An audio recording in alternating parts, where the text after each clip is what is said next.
Semifinals here of Grand Prix Las Vegas. I'm Gabby Sparks, joined by Brian David Marshall, and we are watching Andrew Cuneo versus Michael Burnett. So, BDM, we were able to take a look at the players' decks. Can you give us just a little rundown of what they're trying to do? Yeah, absolutely. We got a three-color deck here from Michael Burnett. He is firmly in Jeskai. I'm sorry, this would be Esper. There we go. He's got two Memorial to Glories in his lands, but two Skittering Surveyors to make the mana come together. And he's playing sort of a heroic, a little bit of a heroic, a little bit of a legendary. Both players have Rona, Disciple of Gix. Yeah, that card is really impressive. Wrath Capation Ship's Mage is a big part of Michael Burnett's deck. Andrew Cuneo is Sultai. So he's mostly blue-black, which is what we saw him do in the last round of the Swiss. That was his last draft deck with Sultai. But he's splashing green. He's got two green sources here and a pretty good reason for wanting to be green in Tatiova, Benthic Druid, a card a lot of people say is just the best non-artifact uncommon in the format. Yeah, it's one of those cards that people will just be happy to go into gold for. Oh, we've seen people bend their mana bases in disgusting ways to try to accommodate this card. People will already be in like the triple color deck, and then it's like, oh, well, Tatiova, we're 4 colors now. And because if that card sticks for any amount of time, the game is just going to pull away. Yeah, it's fantastic. So a short sword for Michael Burnett and just a blood tallow candle for Andrew Cuneo. But Michael Burnett starting to roll his mana base with the Skittering Surveyor, getting an island. So he has all the land he needs to operate this deck color-wise.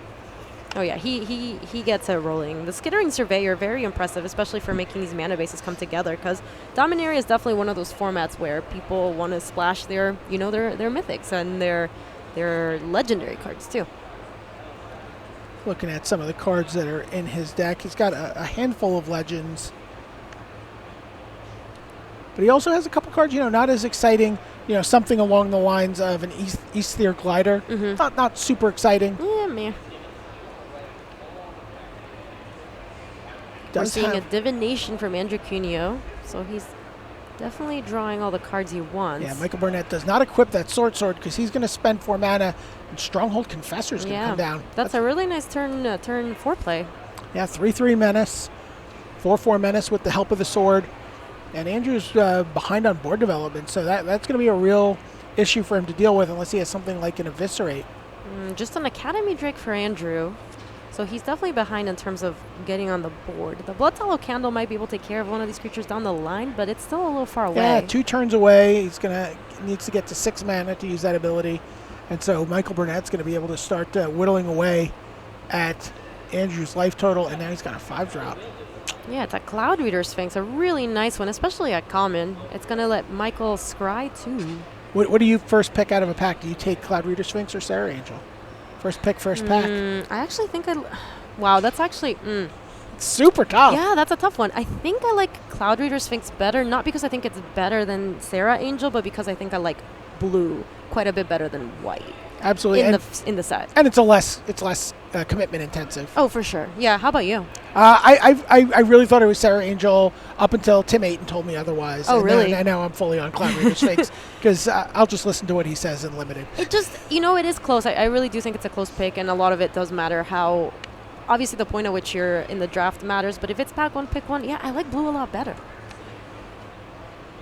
Here is Eldest Reborn. And this is going to be nice. Well, the creature that it's going to snipe is not that great of a creature. It's just a Skittering Surveyor, but starting to reanimate things later might get, especially if he uses the Blood Tallow Candle to get rid of something good. Yeah, absolutely. And honestly, it might be that Andrew is happy to reanimate a Skittering Surveyor and get a land that turns on his Blood Tallow Candle in 2 turns if he doesn't find a 6th land the natural way. If not, I think getting that Cloud Reader Sphinx would be big game. Oh, yeah. No, he does not have a land, it seems. No, he does have one. Okay. So he will be able to have 6 lands by chapter 3. Yeah, kill the Sphinx. Make Michael discard a card. And then untap and get a Sphinx all his own and scry too. That's a pretty great value. Yeah, this is where you see the Eldest Reborn shine. Even if it only took down a Skittering Surveyor, it's still looking awesome. Yeah, the problem though is 6 unblockable damage. I mean, he could block it, but it's not going to work out for him if he does. An unfortunate way to block with that Academy Drake. Let's see what the follow-up is from Michael. He has Here, that Rona. He's got Rona, and he's going to get the Skittering Surveyor. Very nice. And play it immediately out from Rona. Wow. Yeah, we saw a game earlier, BDM, where Rona got to exile another Rona that was in the graveyard, and it was recast on top of it to exile a Partic Wanderer that made it into the graveyard at a later point in time. So you could just see this Rona kind of like comboing off. It was fantastic. I love this card. Absolutely love it. I'm actually playing it in Commander. Do you play a lot of Commander? I do. I do. Awesome. I have 2 decks that I really love, and Rona has made the cut, which is hard to do when you have a lot of cards you love. Yeah, she's a very fun card. So there's the 6th land for Andrew, which does unlock his Blood Tallow Candle. So he also has an Eviscerate if he wants to just save that candle for a rainy day.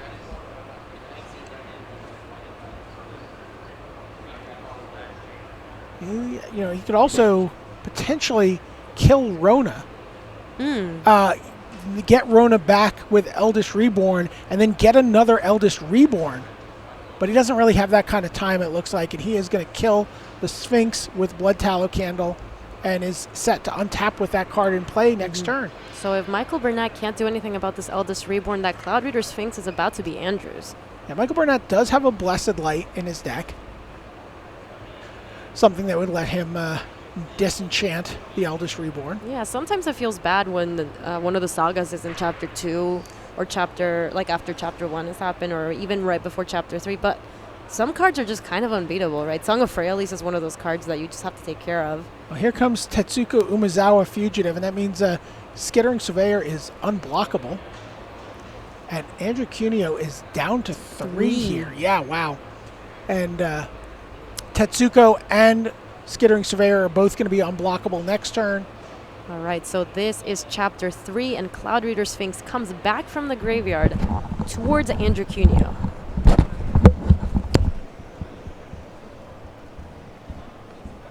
So Eviscerate might actually have to kill the lowly Tetsuko.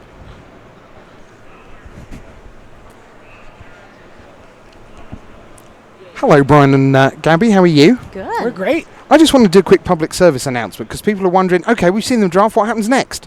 What happens next is because there are 2 semi-finals here. That means we have 1 spare overhead camera, which means that when the beta drafters have finished their draft, Martin User and Ben Stark will be under the camera live. I've heard of both of those players, Rich. Strangely, they're in the Hall of Fame, Mr. Pro Tour Historian. So It's been a long weekend. it's yeah. I was impressed. I remembered you were the Pro Tour Historian. So we will see them quarterfinal live in some part when the semi-finals are concluded and in and around that. And then the tables will be free for the semi-finals of the beta draft whilst the final is going on here. So we'll mix and match those. And the last match of the weekend on the stream, which, by the way, will be more than 35 hours long across 3 days, is going to be the final live of the beta draft. So Wow. if you love beta, you are going to see those fireballs flying here on the home of Magic. So while Thanks, Rich Rich was giving us that update, the Eviscerate did take down Tetsuko, because again, that with Andrew's life total so low, he could not risk 2 unblockable creatures coming in.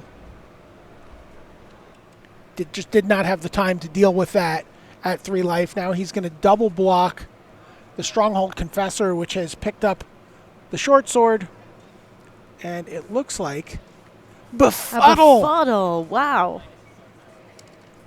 Yeah, and Andrew, it's a really low life total, but is doing the best he can to stabilize, and he's doing a good job. Yeah, that's just a perfect Befuddle. That's a card Paul Rietzel talked a lot about when he was in the booth for his How much rounds. did he like it? He likes it quite a bit. He really likes to have one, especially in a blue-black deck like this, he said. And you see it there. I mean, it was basically the blue-dark banishing. Yeah, no, it was very good. It was very good. It also randomly gets an Evra if that ever comes up. When people lose to that, it is bad. That would be the greatest thing that could ever happen to someone. I'm still looking for that BDM. I've drafted Dominaria a lot, but I have not been able to do that yet. So there's a Mace Unicorn. And we've kind of hit a slow spot here for Michael Burnett, and perhaps Andrew Cuneo's turned the corner. By the way, he also has a Rona in his deck. Yeah, they both have Ronas. I And mean, so here we- you can see how good she is, right? It's to the point where you would want to splash her if you can't. It's not a card that you need to play on turn 3, is the good thing. Right. So even if the splash is a little difficult, you can just wait a little bit to play her. But she can still give you value even on turn 3 because you can start tapping her to exile her in 4 mana to exile cards, and have some, it's pretty slow. But there have been times where it comes down early and it's been relevant. Well, there's Rona, Oh, there's the Rona. and that's gonna. That gets the Eldest Eldest Reborn Reborn, back. yeah, And wow. he has enough mana to cast it this turn, too. He's waiting for the counterspell from Michael Burnett. And there's no counterspell, so here comes the Eldest Reborn. This Skittering Surveyor is never going to stick around. It knows what it did. Yep.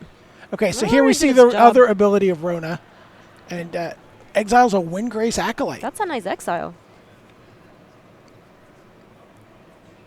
So we'll see if Michael Burnett wants to play the Windgrace Acolyte. Obviously, when you have a card underneath Rona, it's a little fragile, so you want to take advantage of them when you can. Yeah, absolutely, and he's really looking to. He doesn't have anything up in the air right now, and he's threatening to get run over by that Academy Drake and that Cloud Raider Sphinx. Yeah, Andrew's been... Although scary to mill some cards into your graveyard with an Yes. Eldest Reborn hanging out at chapter 1. Yes, it's not an option, so you kind of got to do what you got to do, right? Here comes Windgrace Acolyte, we believe. Yeah, this looks like... Oh, but Oh. it's a 5-drop, but it's not the one you think. Oh, it's an this is Academy great. Journey Mage to bounce the Cloud Reader Sphinx, but this is Michael's Cloud Reader Sphinx, so he gets it back. Yeah, it's been a long weekend for everyone to see Andrew Cuneo put the card in his Yeah, and hand. he's like, wait, this sleeve is blue. What's going on? Yeah, that was nice technology. Wow, that's great.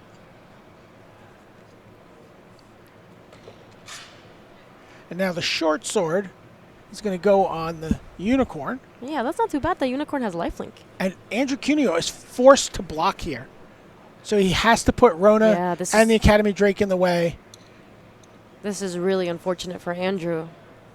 I mean, it's going to be a straight 1-for-1 here.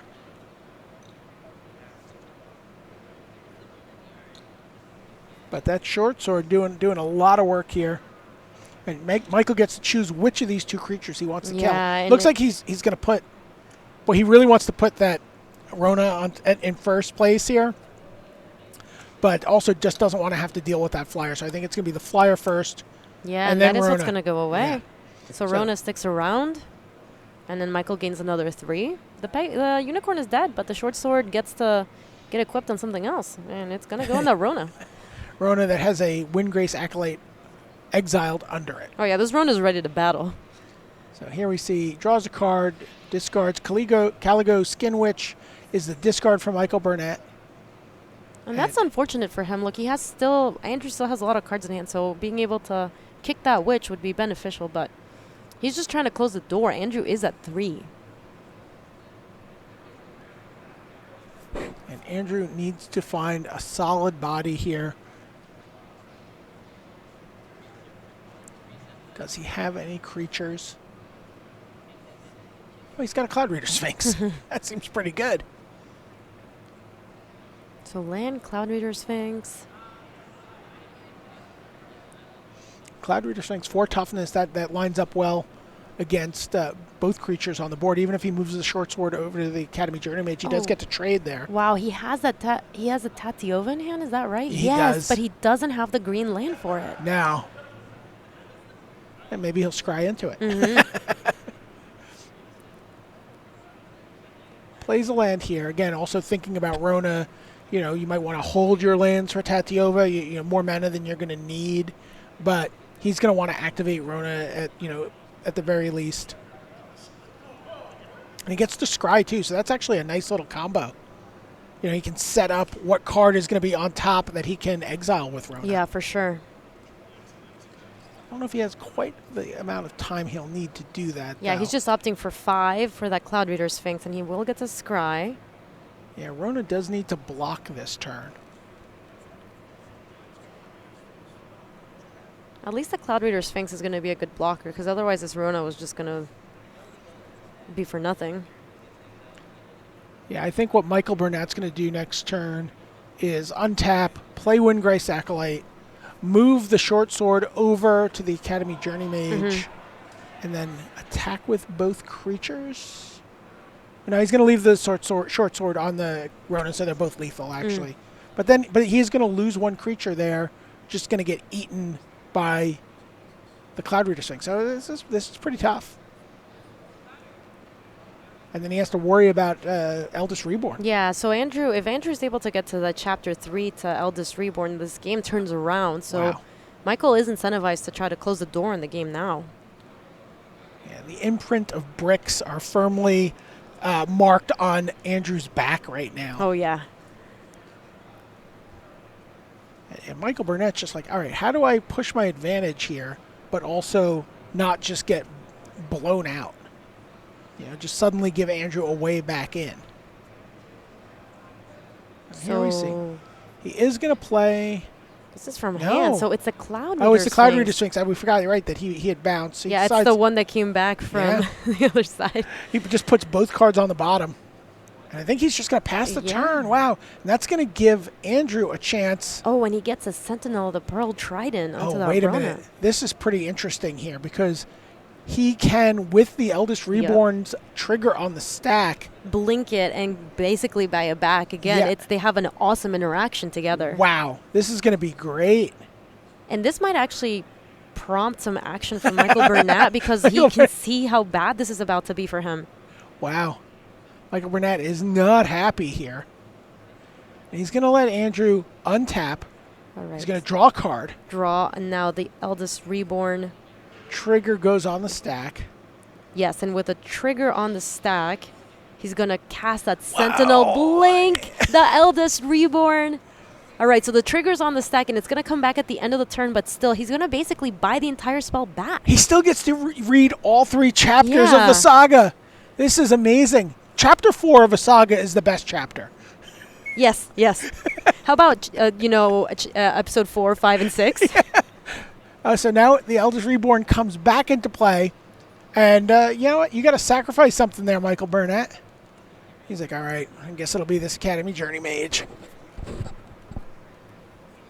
Yeah, and a lot of times the Eldest Reborn just sacrifices something that's not that important. A Skittering Surveyor, a Saproling, but here it's getting a very real card. Yeah, this is actually Chapter 7 for this Eldest Reborn. Because this is the second time it's fully played out. Oh, you're right. This is the third reading. This is like, having to read the same book every night to somebody. Tell me more about the Eldest Reborn, BDM. I just want to hear about the Eldest Reborn. Don't you want to know about any of the other sagas? Maybe the Phyrexian Scriptures? No, I just want to know about the Eldest Reborn. Wow, this has been amazing here from Andrew Cuneo. He's clinging 3 life, but I really feel like he's going to win this game. Oh no, yeah, he's managed. He needed to catch a break, and he did. And then that flip of the Sentinel was amazing for him. Okay, so Short Sword goes over to the Cloud Reader Sphinx. And again, this is a forced block here from Andrew Cuneo. And I wonder if Cuneo has any way to gain life in his deck. Let me see.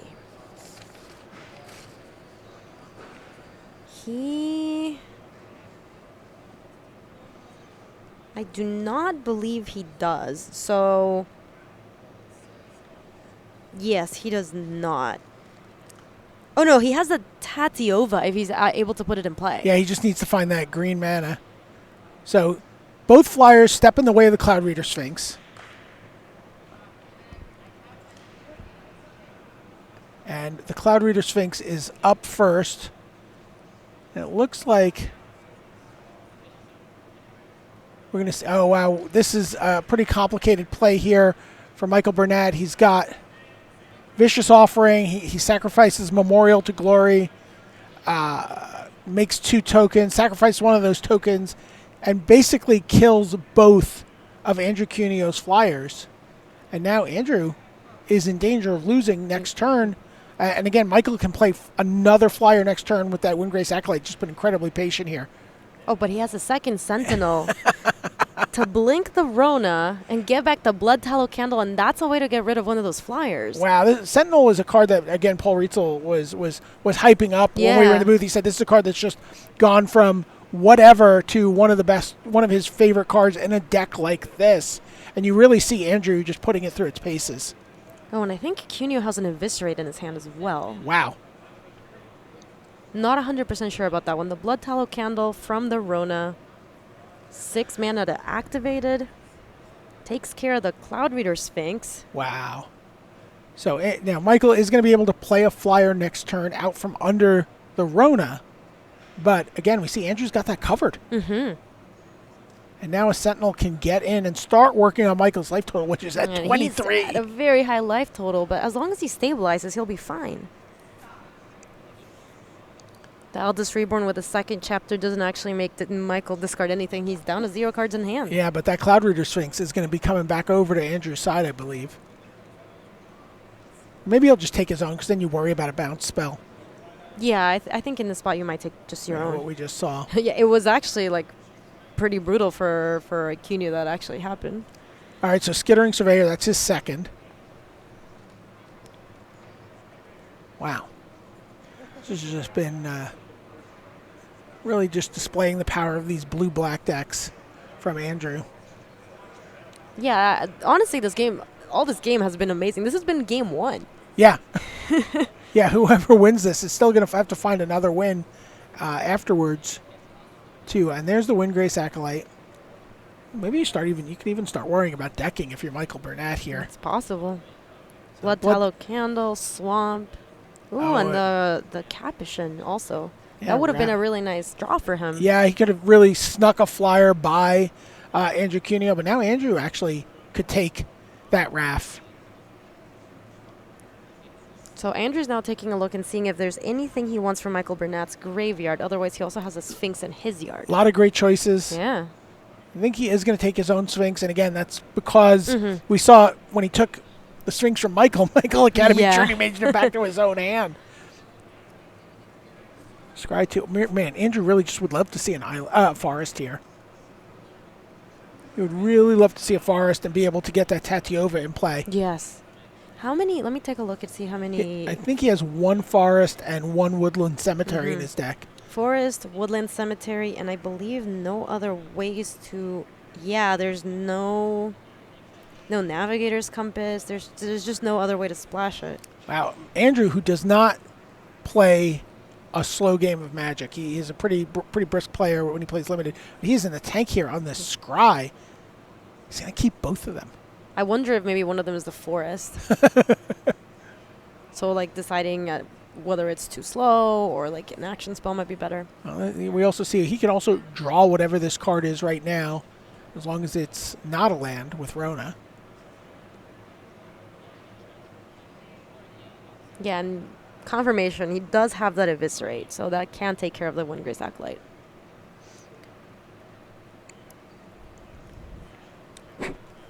Yeah, Andrew he is on a razor's edge here. Besides, he can just start sending in that Sentinel again. Yeah, it's going to get in, dropping down Michael to 17. I mean, there are no really good blocks for Michael. Eviscerate does take care of the Windgrace Acolyte and a land. Be curious to see if Andrew activates Rona. They'll tell us a little bit about what might be on top of his deck. If he doesn't, it's Forest or Woodland Cemetery.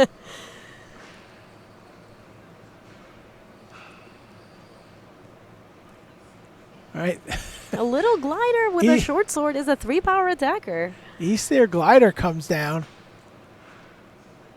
Can't quite get past that Sphinx. But, Michael's 1 removal spell away from being able to maybe win this game. All right, so he is activating Rona now. That's Karn's Temporal Sundering. Oh, my gosh. That's so good. Look at this.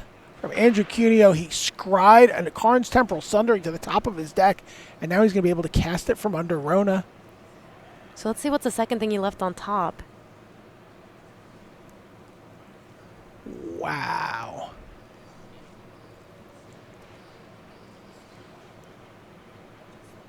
So And this might start explaining why Andrew was in the tank about what he wanted to leave on top, because he knew he was going to put one of those under Rona, and then he wanted to set up this turn knowing that he was going to take 2 turns. He's looking at Karn's Temporal Sundering. He's going to cast it. Curious to see what he bounces with it. He's going to bounce Rona. Oh, wow. Rona won't be able to get the Karn's Temporal Sending back. It exiles itself. But Rona might get something good back from the graveyard. Yeah, well, how about a Blood Tallow Candle again? Eldest Reborn, can I interest you? Yeah, I wouldn't mind. Would not mind. Chapter, yeah, BDM, tell me about chapters 8, 9, and 10. Wow, and look at this. Andrew's just attacking with everything. Yeah, here. well, he feels safe because he does have the extra turn after this. Oh, yeah, of course. Let's see what the follow-up is. 3 mana for the Rona, getting back the Blood Tallow Candle. Play it. And now he's going to take an extra turn. Yeah, this is just crazy. He's drawn a land for the turn.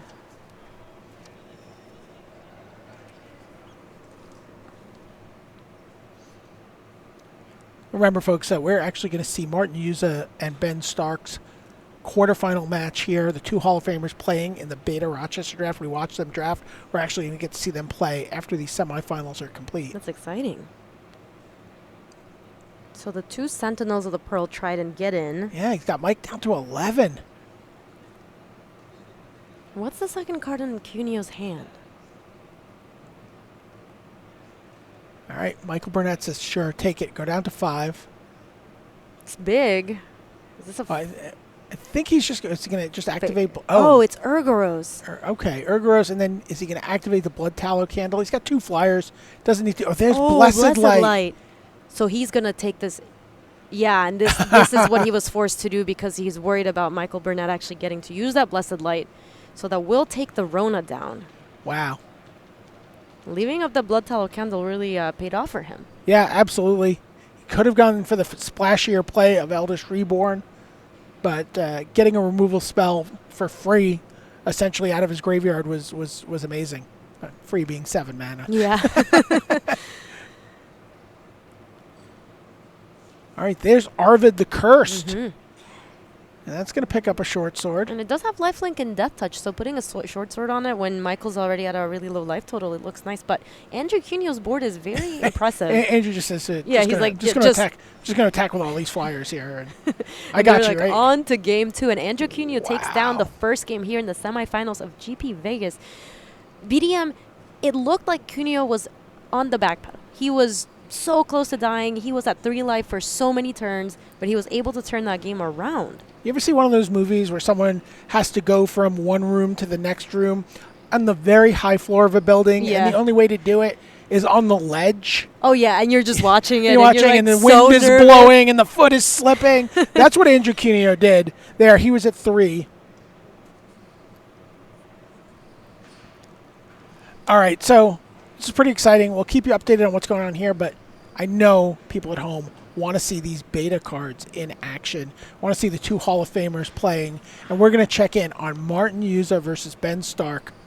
Sorry to take away your play-by-play there. Oh, yes. You're good, BDM. You got this. Goblin Balloon Brigade is the play for Martin Yuza. He's coming out of the gate very quickly. We thought he might have a red-white deck with a lot of flyers and banding. There's Ironclaw Orcs, one of the cards that was a staple of the first Sly deck. One of the decks that, when decks were never that low to the ground like we see right now. And Ironclaw Orcs was one of the signature cards that did that. And we see a Circle of Protection blue from Ben Stark. So, thought perhaps... How many circles did Ben end up with? I'm not certain. So let's talk about Goblin Balloon Brigade real quick, BDM. So this makes goblins gain flying until end of turn. Controller may not choose to make goblins fly after they have been blocked. Is that good in this format? Is this just one of the cards that they have to play? Because, you don't have enough playables. I think in a dirtily format, I think it is good to be able to have a cheap creature that has some evasion that just won't get stopped in the late game. There's not a lot of ways to deal with it. There we see a little bit of land destruction from Ben Stark. I believe that was Phantasmal Terrain on the mountain, but that has not stopped Martin Yuza. He's got a Hill Giant. Perhaps you've heard the term Hill Giant as an adjective, but it is actually a proper noun that describes the hill giant. Yeah, 3/3 for 4 mana. It's interesting. A lot of the words that you hear at your LGS, things like, oh, you got a grizzly bear. And you're like, I don't really know where that comes from. It's actually from alpha cards. It's alpha and beta cards. So hill giant, grizzly bear, that's where these come from. Here we see Jade Monolith. This is the one you guys tricked me with. Yeah. I'm very sorry. You're good.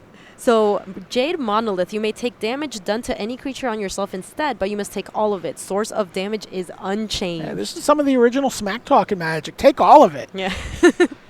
Just like yelling at people. But Martin Yuza, this is what it looked like while he was drafting. We thought he would have a very, very aggressive deck. Yeah, this is a beatdown deck. Yeah, and this probably wouldn't be good enough in a modern limited format, but in beta, this is pretty good. And you see Ben Stark sees the writing on the wall, and they're going to go on to game 2 here. I mean, this is what the players talked about. They kept talking about how 2-mana 1/1 flyer is kind of a house. There's not that many flyers in beta. There's only a couple, and a couple of things that give creatures flying. So having a creature that can just go unblocked for multiple turns is a big game.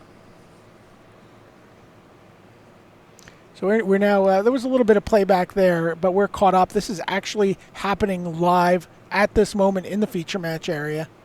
This is game 2. And it did seem like the most important thing to draft for these players are things that had effect on the board. Very, very mediocre creature by nowadays standards are actually really good here, and Martin Yuza has a lot of them. There's Mons Goblin Raiders. This is named for Mons Johnson, who is still in the pit at R&D. Yeah, I found out that this is actually a person at R&D. I learned that today. Yeah. Yeah, Mons Goblin Raiders is Wow. a 1-mana 1/1 getting in there. Samite Healer gets power synced by Ben Stark. Power sunk. Power synced. sunk. Power sunk? So the original syncopate, perhaps where the syncopate Oh, name alludes to. Yeah, that could be sweet. Samite Healer is a 2-mana 1/1, and it can prevent the next 1 damage that would be dealt to target creature or player this turn. So pretty good card to take care of. There's a Pearled Unicorn. 2/2 for 3 mana. A Gray Ogre, Oh as yeah, we would you say. guys were saying that this card was kind of a house, huh? Well, I mean, in this format, Ish. it's just going to be a house. There's a castle from Ben Stark. Okay, Castle is a weird one. Basically, his untapped creatures get +0/+2. So it's a castle that he can hide behind. Yeah. But Martin has just curved out perfectly here. Again, 1-drop, 2-drop, 3-drop, 4-drop. It's like a Dr. Seuss novel. Yeah, it's kind of wild because these decks, the one thing that they look at the mana bases that they have. It's not like the mana bases are great, but Martin uses just curving out. All right, now we have an elephant. We may see banding come into play here.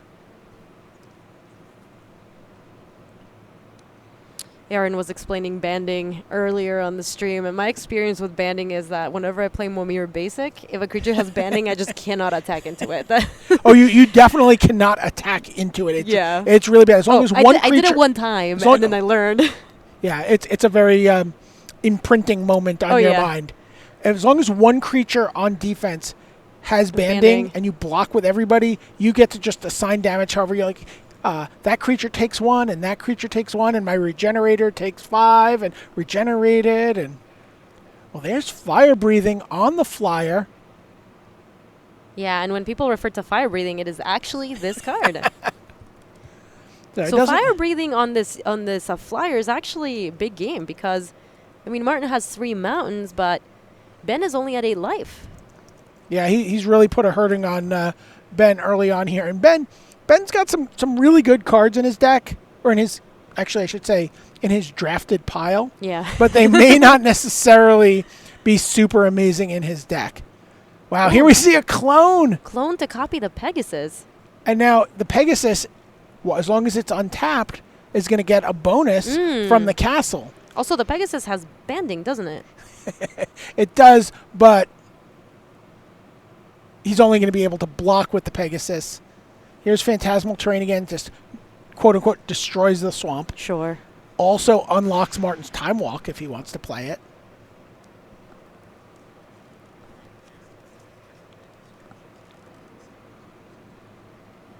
Ben may have turned a corner here with a motley assemblage of cards. Oh, yeah, this is a motley crew.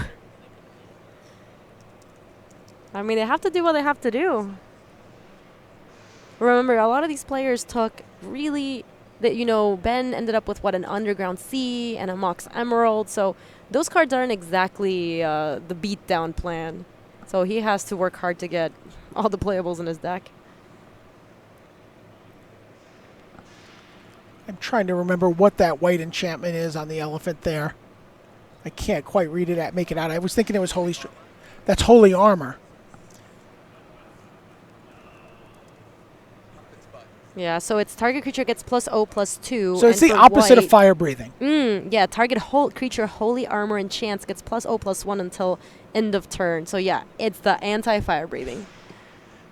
Well, he would really like to have that on his Pegasus. On his Pegasus, but yeah, the elephant doesn't quite need it.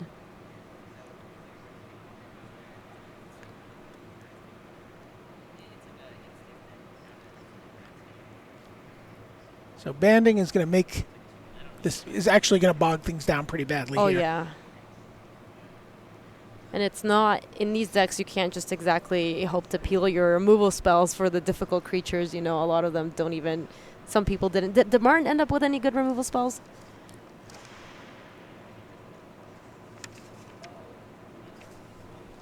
Yeah. We'll have to wait and see. Martin was terrified of banding. So I think what we're going to see here is Martin. It looks like Ben's explaining banding. Again, these guys are teammates. Yeah, they're very good friends. No one's looking to sleaze anyone out here. Oh, is that a Howl from Beyond? That's the card that Martin has that swamp for. It doesn't actually. He can't actually make black mana here. He would that phantasmal terrain is actually doing some pretty hard work here. All right, so it looks like Martin is about to form his first band. Hill Giant and Mesa Pegasus are about to team up. Yeah, they're. It's not a great band name. Battle of the bands here because. Oh yeah, there's more than one band. The clone is a Mesa Pegasus, and it's got plus. I don't buy this whole thing of the elephant or whatever that is playing an instrument. I don't know how that works, but they are going to form a band. Both players are trying to figure out what happens. They're trying to figure out exactly what happens here. So what happens is if. You know what? I don't know what happens if a band gets blocked by a band. Who gets to assign what damage? So if the band attacks into the band, Ben Stark will get to decide how damage is dealt to his creatures. Mm-hmm. Martin will get to decide how damage is dealt to his creatures. But again, Ben Stark has 4 extra points of toughness in his band because of the castle. He also has 2 points of toughness from the Holy Armor. Right. So he's like +8 on defense here. And there's almost no way that Martin Yuza can push through here. Well, but he's got 4 points. He can get to 7. What you're saying is right, and he does have the Howl from Beyond. But he doesn't have a swamp. The swamp is now an island. The swamp is an island. From the phantasmal terrain. So this is very nostalgic for old sealed deck formats and draft. We didn't have draft back then, but old limited formats, which would get really bogged down and weird enchantments would be in play and, odd buffs and, yeah. I think we need to replace the nice playmats that we have here with concrete to have that real old school feeling to this. Oh, yeah, absolutely. There was a comic book artist who used to come to Neutral Ground, and he would play Magic outside like the Marvel and DC offices while waiting for the editors to show up so they could sort of ambush them before they got in and try to get some freelance work. Oh, that's cool. And so he and a couple of the other artists would play Magic, and they actually played unsleeved. And they played on concrete. On concrete. Vintage decks, like fully powered, the deck. Right? It's on concrete. And they just are sanded. Those cards are sanded white on the back. Oh, yeah. In like a spiral pattern. They're gorgeous. Yeah, no, I actually think they look awesome. Sometimes they're not tournament playable anymore at that point. There's a Hurloon Minotaur. I mean, after all of that, Martin finally decided, you know what, I can't. Well, it's funny because I think a lot of you hear the experience from a lot of players who played Magic way back in the day when they were in middle school or even younger, and they're like, yeah, I used to play Magic back then, but I don't think I knew the rules. And Absolutely. Here we have 2 pros, and they're having a really hard time figuring out how these creatures with banding attack into each other, so...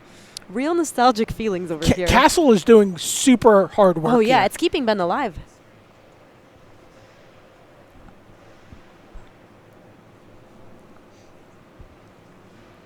I don't know how many swamps Martin has in his deck, but a swamp might be something that he's interested in here. Let me see if I can find out.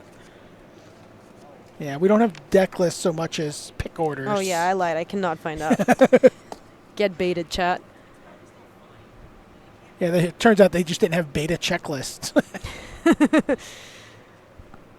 Why wouldn't they have that ready at every tournament, BDM? So I'm not sure what's happening. Okay. So both players are just sort of saying go. And again, we could really hit some huge mana clumps in these decks. Oh, yeah. I mean, we expected that a lot of these decks are going to be playing 18, 19, 20, 21, 22 lands. Anywhere in that range is reasonable. Do you think things change much for Martin if he actually gets a real swamp? I think so. If he can just sort of go wider than Ben has creatures, he can certainly, find a window to try to stick a Howl from Beyond.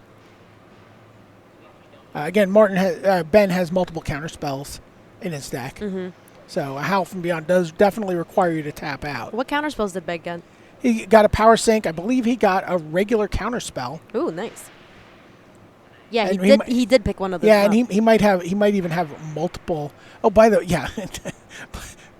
Things are further confused here by Jade Monolith. Jade Monolith, though, not a card I think that Ben is very interested in deploying at this point because it involves taking damage to yourself. Right. So for people at home, Jade Monolith is a 4-mana poly artifact. So as Aaron described it, there's mono artifacts which you can only activate once.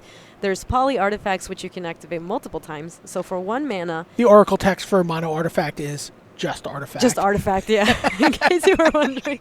The next time a source of your choice would deal damage to target creature this turn, that source deals damage to you instead. So it's a nice way to protect your creatures. But yeah, Ben at 8 is not really interested in activating this.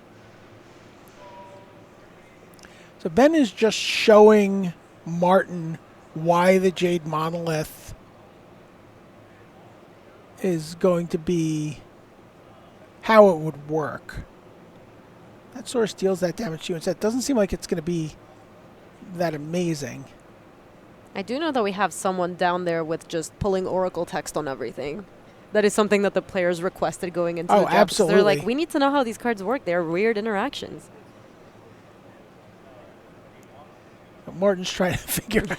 They were actually just trying to work out if Ben is dead here. Yeah, they're kind of working through it together. So he's got 5 mountains in play, so he can fire breathe that Pegasus 5 times. So he can get it up to a 5. He can band it with the Goblin, but he would need to spend a red to make the Goblin fly because unless both creatures in the band have flying, then the band doesn't have flying. The baggage of your friends would drag you down to earth. Oh, I see. Okay, so people in the band, they all have to have the same abilities? If you want them to fly, then both the creatures in the band have to have flying.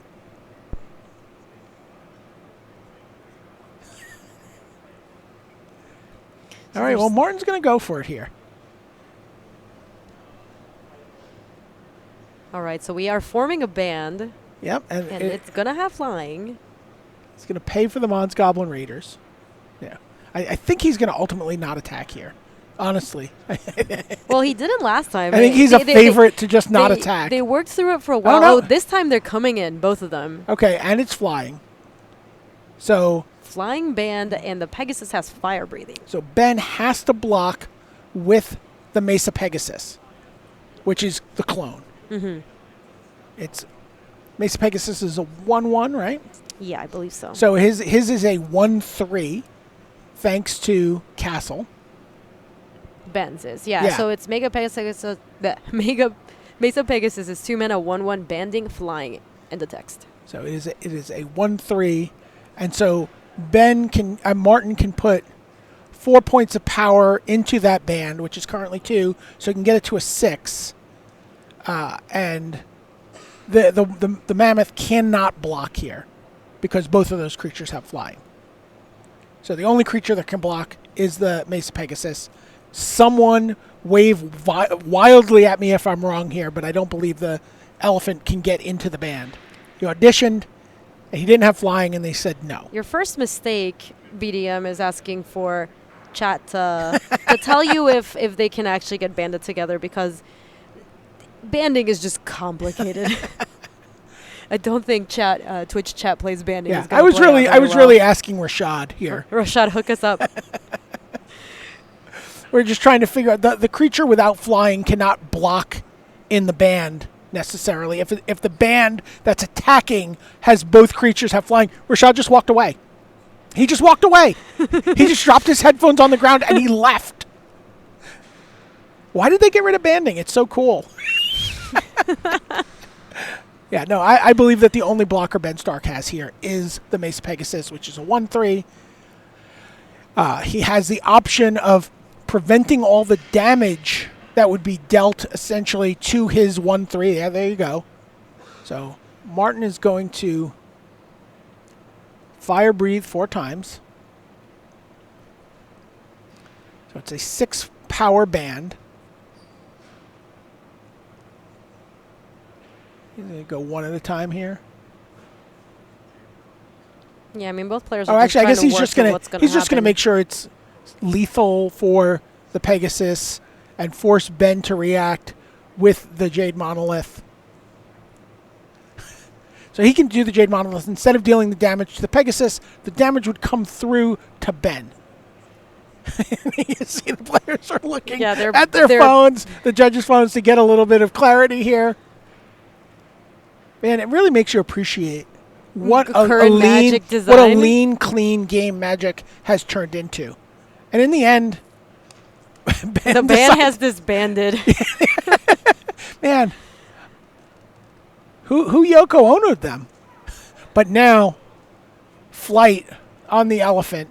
So now we have a flying 3, 5, +2 from the castle. Yeah. And he can pump the toughness for every white mana he has. But now, but this Martin is going to be an attack from everybody. And Martin Yuza takes the match. It took them a while to figure out what was going to happen with the banding, but he was able to get there. His deck looked really good from the draft. I want to take a moment to appreciate the best still had all these of all time, because Ben Stark showed him the Mox Emerald that was in his hand. It is the single greatest still had all these in the history of Magic.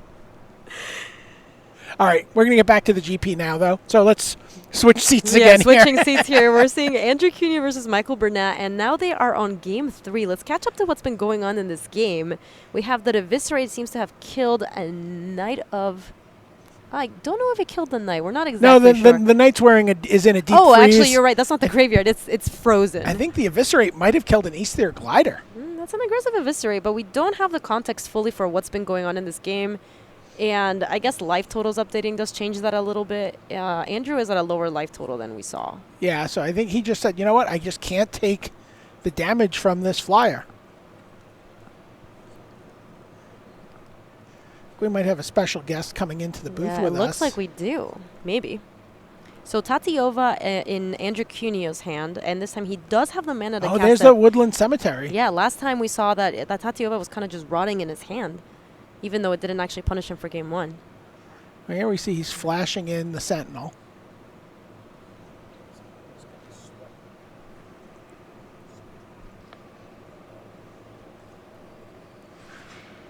So Sentinel, and let's see if Michael Burnett has anything to do with this. Brian David Marshall. It turns out that it's 25-10 or some such nonsense, which means you've been commentating for 2.5 hours. That is strictly too long. It just feels like 2.5 hours to me. Okay, so what I'm going to do, I hope you don't mind, a downgrade in many, many ways, I'm sure we can agree. I'm going to replace it with someone who's just been playing in the beta draft, a Hall of Famer, a man who has opened some incredible cards this weekend, Mr. Ben Stark. So, Gabby, for about the next 30 seconds, you're on your own. BDM's going to pop out, and then, Gabby, you will be joined by an even better-looking Hall of Famer. Ben Stark. Sounds like a plan. All right, so let's do that. I do want to congratulate Ben Stark on the greatest still had all of these from a losing position that I've ever seen in the history of Magic. Flash that Beta Mox Emerald. Great job by Ben, and hopefully a great job by Ben here as he takes over. And I'm going to go take a break. Gabby, thanks so much for sharing the booth with me. Thank you, BDM. Have a good break. All right, everyone. So that Tatiova was not long for this world. Andrew was able to draw a card from it. Hold on one second.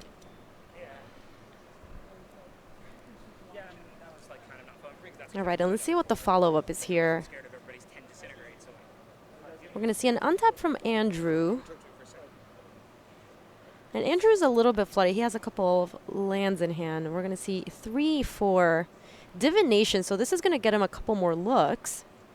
And Michael Burnett has not the strongest board position, but that Eldest Reborn is going to help him probably get that Tatiova. Oh, but Icy Manipulator for Andrew Cuneo, and that is definitely going to help him stabilize. So the Eldest Reborn gets to Chapter 2.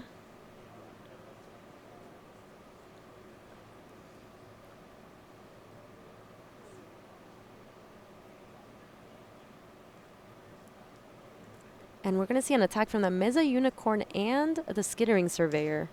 This is going to drop Andrew down to 7. And we're going to see a follow-up of... Ooh, nice. And this kick, then having Menace is going to... I mean, the Icy Manipulator does manage this pretty well. And here I am, being Ben Stark. Hi. Yeah, hi. So it turns out we've got one semi-final lined up for the beta. They're going to start in a little bit, but they want to wait until they find out the final seat in the last 4. So you're not missing anything beta at the moment. This is the only live action left in the building. And oh my lord, at the start of this weekend there were thousands and thousands and thousands of people in the room, and now there's about 12. And most of them are still playing in tournaments. It's the way it was intended. Well, no, Rich, the Magic as it was intended, that's what we just watched a round ago. That is very fair. And will again, the battle of the 1/1s. 4-mana castle. Battle of the That's what we're bands. talking about. All right, Ben Stark, let's sit you in beside Gabby over there. And we're watching Game 3 of Andrew Cuneo against Michael Burnett. We'll have plenty of beta chat with Ben, of course. But let's focus in on who makes it to the Grand Prix final, the second Grand Prix final of the weekend. So here's Gabby Sparts and Ben Stark. Hey, Ben, welcome to the booth. Hey, Gabby. It's nice to be here. Condolences on the match, but that was a really nice still had this Mox. Yeah, I mean, obviously I opened really good with the Underground on the Mox. I'm kind of disappointed because I've never gotten to do beta draft, and I drafted like a control deck with like 4 or 5 real win conditions and a bunch of cards that could stop someone a little bit and do nothing and 3 counter spells, and then I got ran over by a Boros aggro deck. Yeah, I mean, Martin's deck was really good. It seemed like one of the better ones at the table, right? I think Martin will beat me almost every time we play, but all these people with all their disintegrates and stuff don't scare me at all. Like, a lot of people have walls and disintegrates, and my deck is planning to win around that. I have effectively 6 counter spells for the red X spells. So I think I could have beaten a lot of the really good decks at our table, but Boros aggro is just kryptonite for what I drafted. Yeah, do you think that was the worst matchup at the table? I mean, like, this is the first beta draft I've ever done. I know, this is all speculative. But from what I saw, yes, I think that was exactly what my deck was vulnerable to, and Martin's just going to crush me every time we play. Yeah, so condolences on that match. I know you probably really wanted to win the Alpha Booster or Alpha Starter. I hate to sound like a noob, but to be honest, I'm just stoked to be here. You know, when I'm in a limited GP top 8, I really want to win, but in a beta draft, that was a once-in-a-lifetime experience, and like, it was just awesome to get to crack those packs and to see the cards everyone opened. Don't feel bad about sounding like a noob. I think that is true for everybody who was there. And also it's awesome because a lot of times, sometimes you talk to people who have been playing and they've been in the circuit for a long time and they're like, another Pro Tour, and they're like not even excited to play. But seeing the raw excitement of everybody in this room when this draft was going on was awesome. This was way more exciting than a Grand Prix top 8 to me, and probably like pretty comparable to a PT top 8. Yeah, it was amazing. I mean, the qualifiers were also very difficult. You could not lose a single game. A single match in the qualifiers to actually top 8.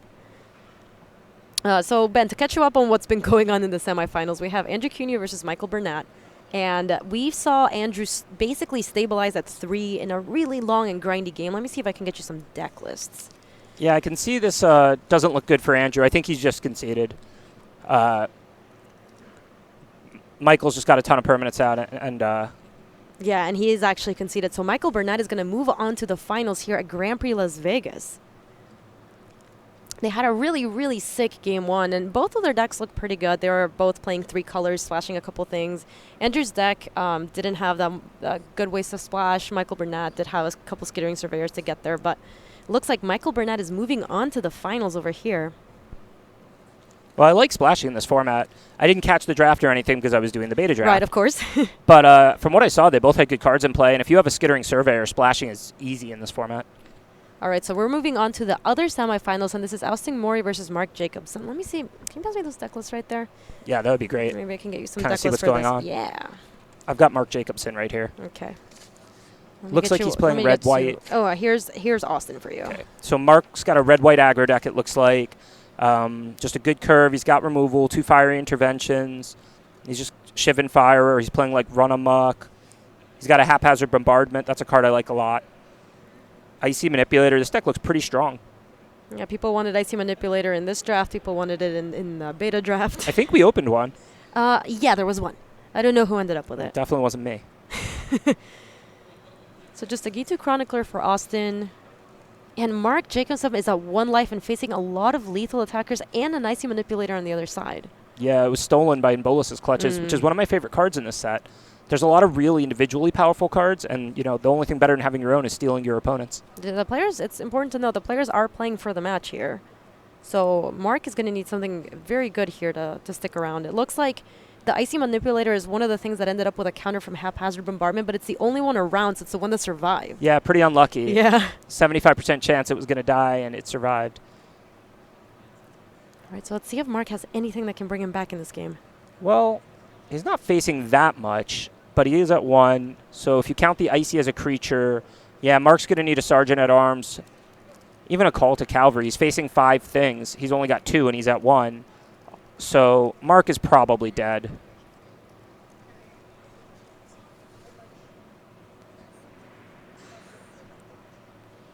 This looks like a nice red-blue wizard stack. This is a lot of the type of stuff I like to have in this deck. You got 2 Chroniclers, Journey Mage, and Bolus Clutches. Keldon Raider is nice because it lets you discard extra lands, and you want to play 18 lands in this format. It looks like Mark is deploying a couple of 2/2s just to maybe try to get enough blockers. Well, he only needs 1 more. I mean, there's 4 creatures in play on Austin's side and an Icy. So if he can play 1 removal or 1 more creature, he's not dead on board. We just tuned in, of course. It's weird that he has that many creatures in hand, but... Yeah, I mean, he has a lot of things to deploy. Wow, I don't know what he's thinking about. This seems like it has to kill Icy, because otherwise you can go end a turn tap on tap. And with the opponent, with Mark at 1, Icy is effectively 2 creatures over the long run. Yeah, but it is going to go after it. Maybe just wanted to double check that there wasn't anything else he wanted to kill. Okay, though, so we just tuned in, so I didn't think Mark had 3 cards in hand to play. Oh, he looked extremely dead. Yeah, but he did. So it's a stable board now. It's 4 creatures versus 4 creatures. None of them have flying. It doesn't look like Austin has anything, so it looks like it's going to be like a top deck battle. Oh, but is that a Jaya? Yeah. And so Jaya itself doesn't give you the win, but it's going to draw 3 cards here, or 2 or 3 cards, however many cards Austin has in hand, and then he could find any bounce, any removal, anything to win this game. So let's take another look. Oh.